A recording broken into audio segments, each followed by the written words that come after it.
last year I joined Grand & Toy because it just to me was a very special brand growing up. I shopped there as a kid, and to me, I saw it as an opportunity to, one, connect with the Canadian community and about a brand that is very local and revive it. It was a really interesting assignment for me to take on to say, you know what, you get to define what this brand is going to look like and bring it back to its greatness. It was a pretty big challenge. I was scared. Welcome to another episode of the Growth League podcast. I am your host, Caleb Clark, and I have the privilege of speaking with Samira Amin. Today, she is the Director of Marketing at Grand & Toy. Very long and extensive experience in the marketing game as a leader, as a marketer. She's an award-winning full-stack marketer with over a decade of experience in retail, brand, and performance marketing and innovation. She has experience managing brand portfolios in excess of $600 million, working with large marketing budgets and business in various stages of their growth journey. So that's, from startups to large CPGs. Her specializations, I don't have enough time on this podcast to read them out, but it's everything from brand strategy to PR to advertising, creative, agency management, and of course, team and culture building. Samira, welcome. Great to have you on the show. Thank you for being here. Wow, thank you for that intro. I am honored to be here. Thank you. Awesome. So outside of the role you play and the hat you wear at Grand & Toy, what fills your cup? Who is Samira? What energizes you on a day-to-day basis? So outside of work at Grand & Toy, what fills my cup is honestly just talking to people, connecting with people, and helping people, inspiring people to live a better life. I've been doing a lot of coaching over the last 6-7 years. Not like I wasn't getting paid. It just happened organically. So I do love connecting with women and helping them figure out, how do they get ahead in their career? What do they do to stand out at work? How can they manage a career and a young family? A lot of that stuff really excites me, and I love doing that, and it's evolved into something that I really enjoy doing outside of work. And my kids, my family, just making an impact generally in the broader society that I live in, I think would be what sums up in terms of what fills my cup. That's awesome. Well, as a father of two young little princesses, I thank you very much for giving back your time to, coaching and empowering women and being a part of their growth journey. It's extremely exciting to me to look at my girls and see examples of this, where there's going to be people like that that will contribute to whatever their evolution looks like. So I just want to encourage you to keep doing that, and thank you very much for doing that. Samira, you have a long journey from running your own thing to working at Weston Foods and Coors, and tell us a little bit about your journey as a marketer and a marketing leader, and then ultimately what intrigued you or brought you to Grand & Toy. I had a very interesting journey. I didn't start off in marketing. I didn't even know I wanted to do marketing when I was in my undergrad. I wanted to be, honestly, an actor and singer. Awesome. I knew that I just really enjoyed connecting with people and entertaining people and just making someone smile. It was always something that I was passionate about. So I did an undergrad in psychology. I started working in counseling. And as I was doing that and auditioning and singing, after doing that for a couple of years, my parents were like, well, you have to go get a real job. Isn't that always the case? You have to figure that out. And I sort of went through a year of just trying to figure out what I wanted to do. And I don't regret that at all. I was, working in various different roles just to figure out, okay, what really excites me? What really gets me going? If I'm going to keep doing this for a long, long time. I actually ran into someone, who at the time was the director of marketing at Coca-Cola. And I was just picking up people's brains. I was working in a retail store, and she told me what she did. And I was like, wow, that sounds really fun. That sounds like something I would love to do. And what she mentioned to me was just, a lot of marketing in terms of the creativity behind it, creating ads, coming up with different ideas to get people to connect with the product or the brand. and really making a difference in their lives. And I think to me, that was really interesting because for me, someone who's really big on connecting with people, being able to tell a story, I saw the parallels between psychology and counseling and understanding human behavior and marketing. And then I applied to a bunch of jobs, didn't hear back from anyone because I didn't have the experience, a counselor, trying to work in marketing. Sure. So I went back to get my MBA, and then from then on, I started working in marketing. I started out at Sony Music because that was where, I loved music. I was singing and I was an artist. And from there, it evolved to going to Colgate. And ultimately, over time, last year, I joined Grand & Toy because it just, to me, was a very special brand.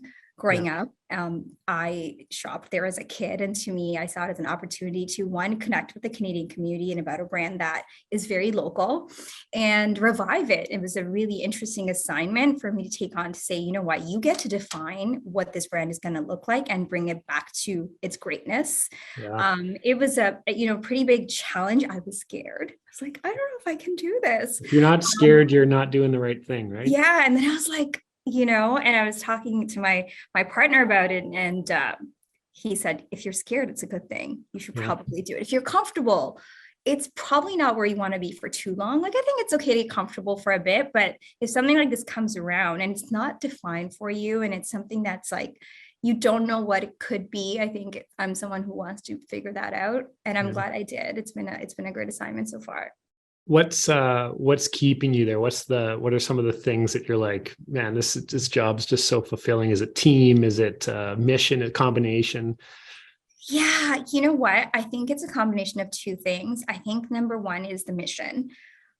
We recently relaunched our brand with a mission of really tying it to being able to serve people through our brand. Like, what do we mean for people? We play a big role, and what is that role?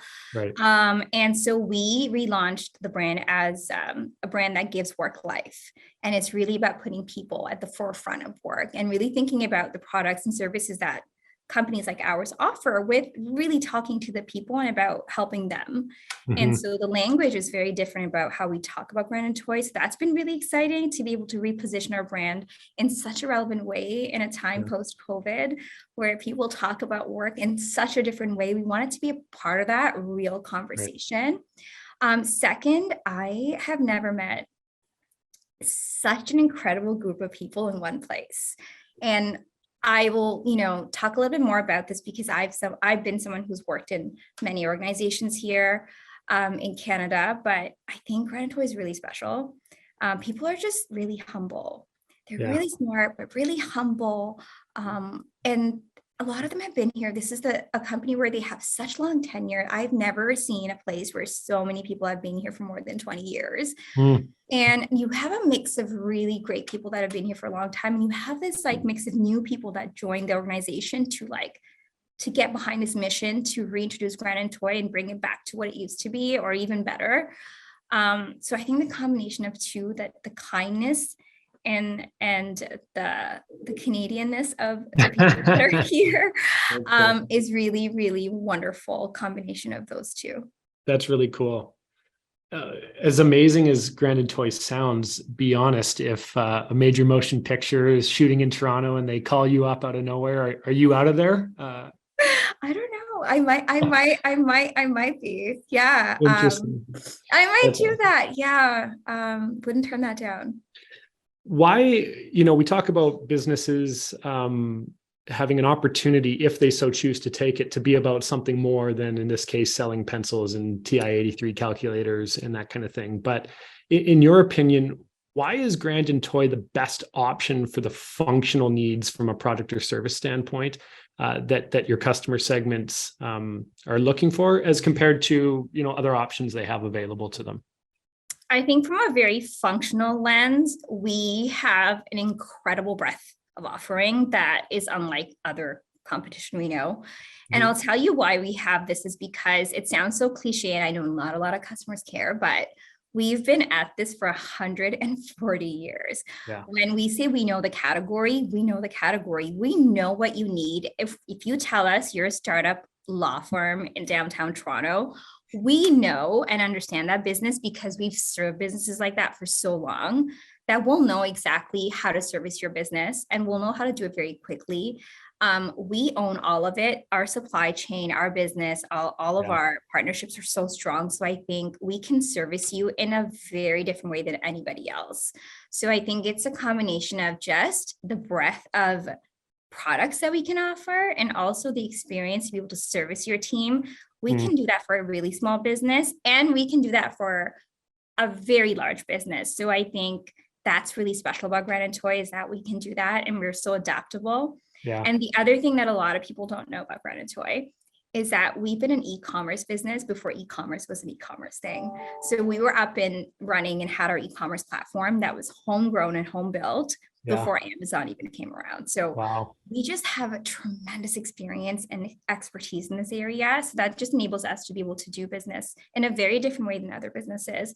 And I'll tell you a little bit more. I'll click down on that a little bit. So like if you're in the back end of a platform where you're ordering supplies for your company, someone like Granite Toy, like us, you can literally log in and we're so specialized. And we don't seem this way. We're like, 140-year-old brand, but you can literally log in and see like what everybody else from your company has ordered. Like just the way we're able to track things and measure things and make it simple for you to buy is not like anybody else that can do it in our space. Very cool. And the brand looks great, and it has a staying power that probably is not rivaled by many. So that's really cool. When you look at your total addressable market and maybe the demographic breakdown being one thing, but more deep than that, how do you guys approach segmentation? Like what are some of the specific segments or personas or categorical, categories of your customer base? How do you break them down and how do you serve them differently? So I can go into this a little bit without going too deep into it. Sure. But we're predominantly B2B. People know us as Granite Toy as, the retail stores, and we service consumers. And we do have a segment of our business that's consumers. It's very tiny compared to the lion's share of our business is B2B. So we do segment the businesses that we serve. And so think of any sort of like small, mid, large size businesses. That's how we go about it. We do take also a regional view. So that's precisely how we would go to market, depending on the campaign we're going to market with, but it is definitely targeted predominantly to B2B. We don't do consumer marketing, but we do, all of our marketing is very much targeted. So for example, if we just ran a campaign about a certain group that we're trying to resonate with, drive brand awareness with, we'll be like, okay, mid-sized businesses in this region in Canada, for example. Right. Okay. No, that's great. As a marketer and a marketing leader yourself, what would you consider to be your top one or two superpowers that you bring to the job every day that are maybe ingrained in you from a long time ago? What are your superpowers as a leader? On the spot. I would say that I think what my peers and my team here would tell you is just the ability to energize a team and get them driven behind a mission and band together. So I really think it's that influencing and building relationships to get things done and getting things done. It's really being able to execute. So when you're in a sort of like a company that's not a startup, but in a startup like environment, you really do need to continuously execute and just try different things and iterate. So if you're not moving with speed, you're not going to be able to drive results. So I think there's flaws in there that happens when you're just executing and trying to do those things. But I think in this environment generally has served me well to be able to think through how do you engage your team to deliver and really get behind the mission. And it's so tough. So you really have to work on getting everyone on board. And when I say team, it's not just your direct team, and it's not just your boss's team. It's literally all the teams that have to come together to work on this. How do you get them to band together and just work through their differences? That's probably been the biggest win for me here, in order to drive the change we've been able to slowly drive. Yeah. This one's always easier for people, especially someone like you who's obviously humble. Where's an area of weakness for you that you readily throw your hand up and say, I'm weak at this, and that you need to rely on others for? I would say for me, for someone who just like go, like I just like to be like, oh, okay, let's go. Maybe sometimes Yeah. I don't always click down a lot when it comes to things, especially now as I've moved up. I don't have the opportunity to dive deep into every single project. Mhm. And at times I've found that, you're just letting your team run with things, and you have to, sometimes you just can't be in everything. And I sometimes don't look into the details as much as I should. Yeah. And then it would come back to be like, oh, I should have checked that. Well, I thought we knew it. So I think it's really moving it's with speed comes with a lot of nuances of just not looking into a lot of the details, but I've been paying the price for not doing that. And I know that when it comes to certain projects, I'm like, okay, well, I know for this one, I really have to go deep as fast as we want to move. Right. We do have to go deep and do the work and take the time to do the work. And for someone like me, I'm always like, okay, go, like, what's next? And Yeah. let's just figure it out. And like, let's just put it I out hear there and you. see what happens. And sometimes you just need to test before you put it out there. So those are some of the areas that I think I can get better at, just being a little bit more patient and diving deeper into details. Is there somebody on your team that you want to shout out that helps bring that sort of analytical, test-based approach, slow down before we speed up, as a complement to your skill set? Yeah, I have someone named Angela Commissar on my team. I literally say she's like the heart of the marketing team. She is so detail oriented. I'm always thinking of all these different ideas and what's next and talking through next steps. And she'll always be like, yes, and don't forget to look at that. And I think you should Oh, think wow. about this. Yeah, I couldn't do it without my team. I would be lost. Yeah, no, that's great. What a benefit to have pros like that on the same For squad. sure. So, as much as you're comfortable to talk about this, is there one thing, whether it be a campaign or more of a strategic initiative, that if budget were no issue, you would hands down double down on it as many times as you could? What's one lever that you love for your team and for your mix that you would double down on if budget was no issue?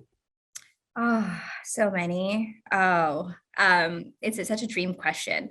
I would definitely double down on experiences our brand provides, because for us, I think you can really get the flavor of Grand and Toy when you walk into an office that we have done.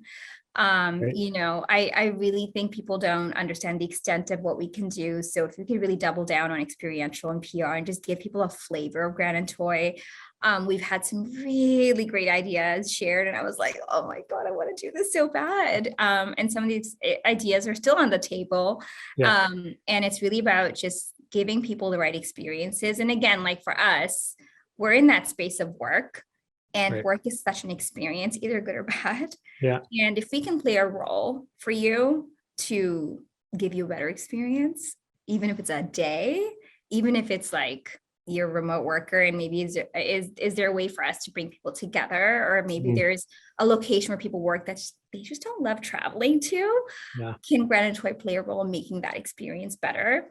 So Yeah. because our positioning is so much about creating the right experience at work for you, we would definitely double down on the experiences, and we're going to. Yeah. So it's just a part of the plan for next year to really start to Yeah. double down on like living the positioning in a As soon bigger as way. as soon as Angela has it prioritized, right? Yeah, exactly. That's funny.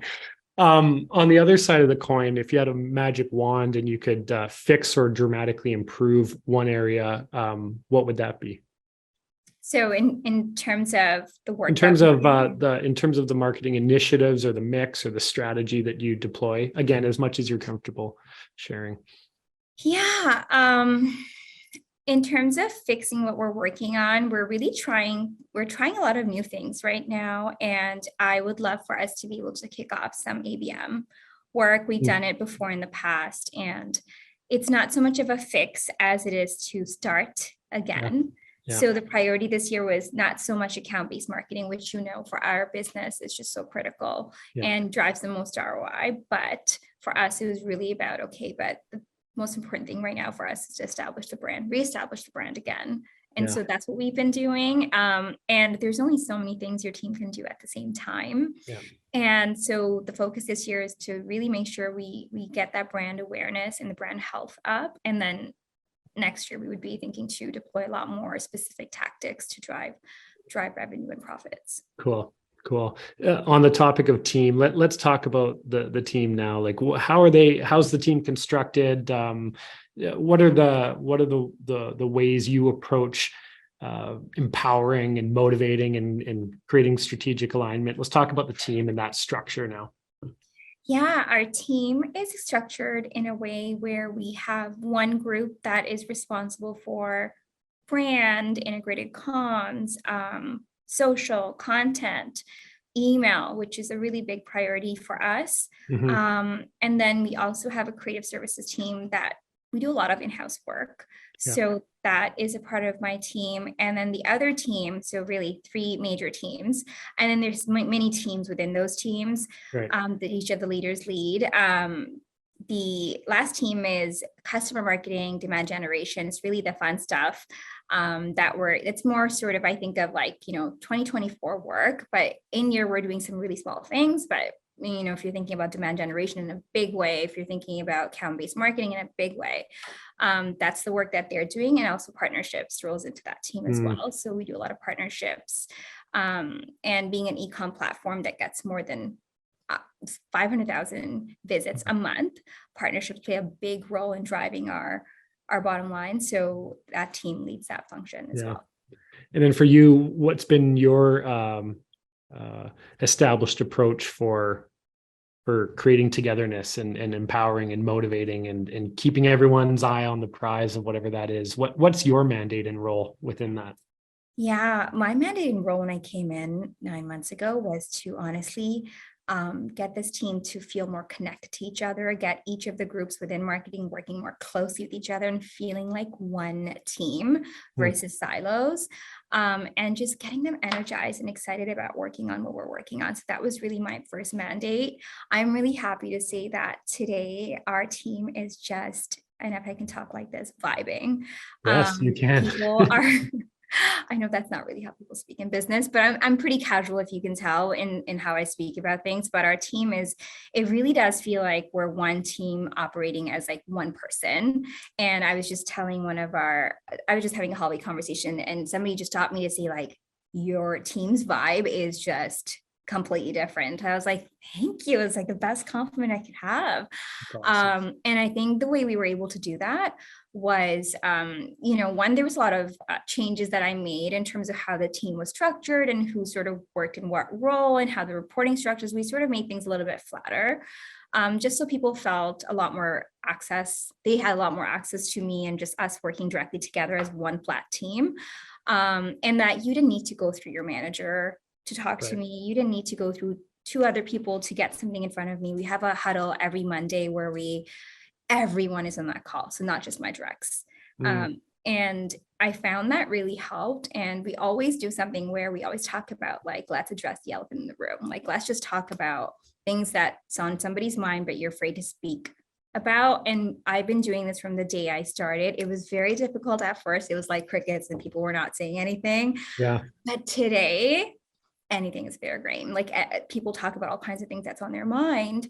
And we've created that culture of psychological safety to be able to talk about honestly anything. If you want to talk about a merit increase, go for it. Like if you want to talk about something that's bothering you, about something that you're working on that you're not comfortable working on and you need the help, or somebody on the team is not meeting you halfway, we really open up the space for us to talk a lot more transparently and openly to each other without feeling hurt. And and I think we've just come a long, long way, which is really nice to see. That's great. It's so refreshing and encouraging to hear that you are very aware of what your role is in creating psychological safety and an opportunity to disagree and commit and, all of these types of things. Whereas, sometimes, people in marketing leadership positions don't consider that a critical part of their role. So thank you for exemplifying that. Yeah, no. And you know what? It doesn't come right away, right? Right. And like as you evolve, as you take on leadership roles, and then you get feedback about, hey, maybe you have to overtly make it obvious it's okay to do that. Don't assume people just think that and they know Right. that. My manager, who is like the head of marketing, inventory, category, everything rolls into him. Right. He is a wonderful, wonderful person and a coach. So he's Right. actually a certified business coach. And I think having a leader like that Mm. has been instrumental in setting the tone for how we treat people, how we manage. And, he was critical in making sure these things were always top of mind. Mhm. And he always sends us articles every week about, Yeah. organizational behavior. In fact, next week I actually have another meeting with an organizational psychologist for Office Depot, who's our parent company. So we take this stuff really seriously and do the work, which is so fun for me given my background in psychology. So Yeah. I think it's really needed at work, is not talked about as often as it should be. Totally. And it really does help people. It helps people want to come to work, Yeah. where they feel like, they can bring their whole selves, talk about things that's on their mind. And then it helps them focus because you get it out. And then you're like, okay, now I don't need to ruminate over this, and Right. we can get to work. That's cool. You've mentioned a lot of things that marketing leaders, either new or established, should be doing. What are some words or recommendations you can give to new marketing leaders in terms of absolutely things to be aware of and stay away from as you situate yourself into this marketing leadership role? What are some landmines that people should be worried about, or at least aware of as they enter a marketing leadership role? Yeah, if it's a new assignment that you're taking on, you really need to get to know your team and the extended team and the history that you're inheriting. Yeah. I think that's really critical before you figure out how to navigate how you lead, because it may be completely different. And I have led in different organizations, and getting to know the pulse on the history, what's happened, where people are in their career journey or their journey with that organization, is so critical in terms of you taking on that role. So I would say that just don't jump in thinking the mission that you were given by your boss Mm. is really just the only mission. It may be like that step 3 of what you start to do, but I would say the first 60 days, you really need to figure out your team Yeah. and what is really your mission. Get to know that for yourself, Yeah. and then make a call about how to move forward. Yeah. What's the hardest part about your job? The hardest part, I mean, aside from trying to always get more money from marketing, I think every marketer will always tell you, I want more money. I can Yeah, do for all of sure. this. Just give me more Yeah. marketing dollars. That's what I talk to my boss about the most. I'm always Yeah. building a case for we should do this and we should do that. But I think Yeah. the hardest part to me, honestly, is keeping people engaged and motivated, Yeah. and excited to come to work. And I say come to work because we're a company that is all about work. And so for me, we do come in 3 days a week. And for me, honestly, the last 8 months, the toughest conversations were always about return to office. Yeah. It was always about like, well, I don't want to come in 3 days. Well, I don't want to come in 2 days. Well, I can do this from home. So that was a really tough part. So for me, it falls into that umbrella of what does it mean when you do come in? What are the things that we do together that you may not be able to do when you're not here? And I'm a full believer in remote work. Yeah. But I think in our space, that collaboration is just so critical because we're just at a different place in our company and our journey, trying to re-energize this brand for our team banding together and at least being together a couple of days. Right. It makes a huge difference. So for me, it really is that trying to keep my team engaged and energized and motivated I would say across many teams I've been on would be the toughest part of the job. That's a good point. And like for other marketing leaders that are perhaps struggling with the same thing or topic or conversation, what's one thing that you can point to that you realized or experienced the benefit from in terms of actually getting people back together in person, that you would say, hey, you don't want to miss out on this thing by not having this tough conversation or policy, if you will? Yeah. So for other leaders, and I have peers that are also struggling with the same thing. And we talk about it often. It's like, how are you doing this? And we talk about a lot of things in terms of finding out what really is the issue And you really do have to do that work, understanding and asking the questions, and even doing listening sessions that are just maybe in smaller groups where people can comfortably tell you, like, what is it that's getting in the way of you wanting to come to the office. And then there's some things you can address and fix, and there's things you can't.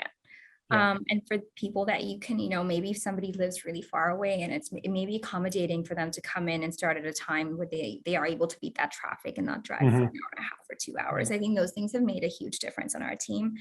I personally am a very flexible leader. And I would say that the organization is also quite flexible. So I think with that flexibility, and the organization does give each leader the flexibility to sort of figure out the best mix for your team, but they do need to generally be here like 3 days a week. Right. But how do you make that work for each person on your team? It is a lot of work if you have a big team to manage, to figure out, okay, well, what are the nuances that's going to work? But I would say once you do that work, it's not always going to work out, but you'll at least generally start to engage the team coming back to the office. The other thing we did here is we introduced snacks in our break. Power of snacks. Yeah, that's right. And I know it sounds really wild, but people have responded really well to that. Our break room is just, it's thriving. We have everything in terms of like pop, Coke, drinks, yogurt, cookies, oatmeal, you ask it, fruits, we have all of it. And people really love that. That's awesome. Something so simple. It's so simple. There's a reason why it works a lot. So would you consider, this might be a tough question, would you consider the marketing function at Grand & Toy a cost center or a center of investment with meaningful return? And how do you build these cases that you alluded to other members of the department or other departments? I would definitely say it's an investment.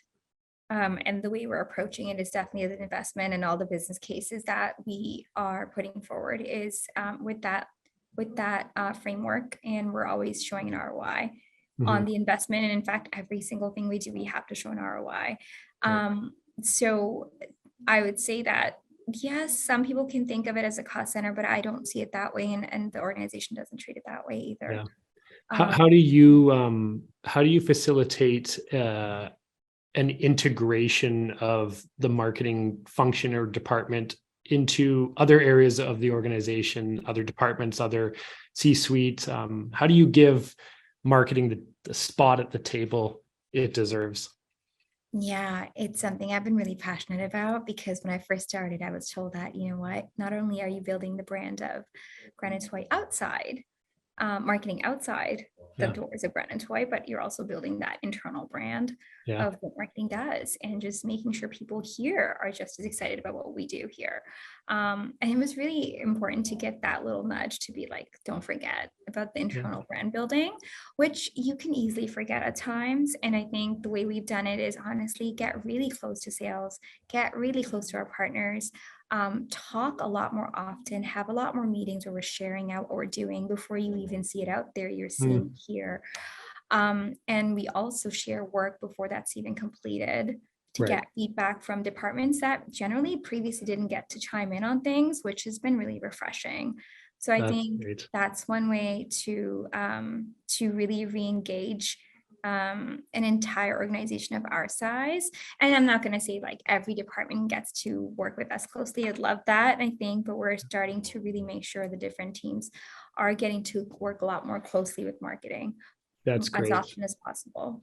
Yeah, a nugget I want to extract from there and reemphasize that you said was, it's not always about defending the case of marketing, but a lot of times it's proactivity around just having conversations and communications and being curious about what's going on, and then sharing, as you said, an opportunity to allow people to co-create along the journey, because ultimately people will support what they have a hand in creating. So there's an opportunity to be proactive and not just always defending or explaining what we've done and how we've added value. I think that's great. Yeah, and it's you hit the nail on the head. It's really that word, defending. And that's the switch we've been able to make, where we were defending before. When I started, it was like a lot of like, oh, but why did you guys do this? Why did you do that? We didn't see this before. That didn't come out to us in time. We just saw this flooded market and all of those things. But even our most recent campaign, we had a few people from our technology sales team involved in it. We had people that were in our category team involved in it. We had so many people involved in it that when it was actually going live, there was just a huge amount of excitement. One, because yes, we're going out with a big campaign for the first time in a long time. Yeah. But two, there was just so many people that were involved in it. That saw the journey, that saw the brief go out, that saw like, hey, is there anything we're missing here from the tech lens that needs to be considered? Or, here's what it looks like, the key visual. What do you think of it? Like, are we missing the mark? We don't want to just like think about the brand only from our lens. So a lot of that really it's just the little things where people just felt so compelled to share the work. Even they were just so proud of it. There's so many internal people that were just sharing it out and loud and proud. Because marketing the work you guys are doing can be an opportunity for some of these other staff members or departments to have a nicely packaged visualization of the work that they've done, right? And it kind of gives, it's almost like a trophy for them. That's cool. Yeah, absolutely.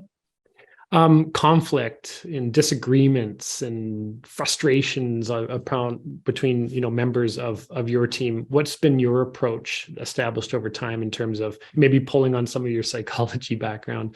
What role do you play in making that a meaningful experience to go through on the other end, or mitigating any big issues? Yeah, this is a pretty normal thing when you are when you're managing a big team that works on so many different priorities. I would say the role that I've played is quite neutral at times in the beginning. I do try to play the role of just being someone who brings them together, just to talk things through, and being a coach, or just asking a lot of questions to get underneath of what the challenge is before I jump to conclusions. I think that's really helped. I do want to go back to that Monday meeting that we have where we all come together and talk about things openly. I think that's also been really, really helpful. But I would say, like, broadly, just taking a step back and playing a role as a coach versus taking sides. And I don't know, I'm a mom, like I do this at home. Yeah, exactly.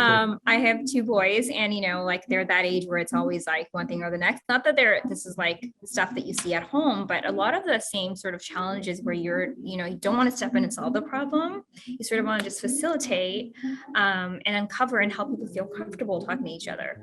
Yeah. So I'm curious about, and you won't be able to name everyone, even though I know that you probably want to, but is there any, like, maybe 2 or 3 people that deserve some special recognition and you want to shout out on your team for either growth they've demonstrated or things that they've worked on? Just want to leave that to you open. Yeah. There are just, I just have so many on my team, so it's hard to name a few. So I'll just leave it at that. But my full team knows that, everyone's been instrumental. Everyone has been so critical in driving this mission forward for us. And I'm blessed. We have a really incredible team. For Grand and Toy, what are you most excited about right now? What is kind of vaulting you out of bed in the morning to go get your hands dirty on? What's the future look like for the organization? What's most exciting to you? Yeah, we have some really exciting plans that I can't explain right now and I can't share, but it is very exciting. It definitely makes me jump out of bed in the morning and want to come to work, as much as I don't like the traffic. But we have some really exciting plans. This is, we are significantly larger and more impactful than people realize. And, we are really bringing out our cards now. And it's such a great place to be at during this transformation, as we're just going to be growing. And that growth is very, very exciting. And the ways we're growing are going to be very exciting, some of which you'll see next year. But people are, Zellers is back. And that's right. Like, we never left. And I'm thinking about, how can I tap into this? Like, how can I talk about Grand and Toy in a way that's relevant? Because we never left. We just closed our stores and we were online, but we didn't really talk about our brand. Right. And, when they brought me in, it was because of all the plans that they have. And they had these plans, and the plans were so exciting, and we've executed on one part of it, and there's a lot more bigger plans in place. So I think for me, that's really exciting. That's awesome. Everyone, Samira Amin, thank you very much. Your perspective and your experiences and your philosophy, I guess, and approach in playing this role is awesome to hear, because it gives us a unique perspective and things that we can draw from in creating our own playbook on this game of marketing and being a marketing leader. So thank you very much. I really enjoyed our chat. Thank you for having me. I really enjoyed speaking with you as well. Thanks so much.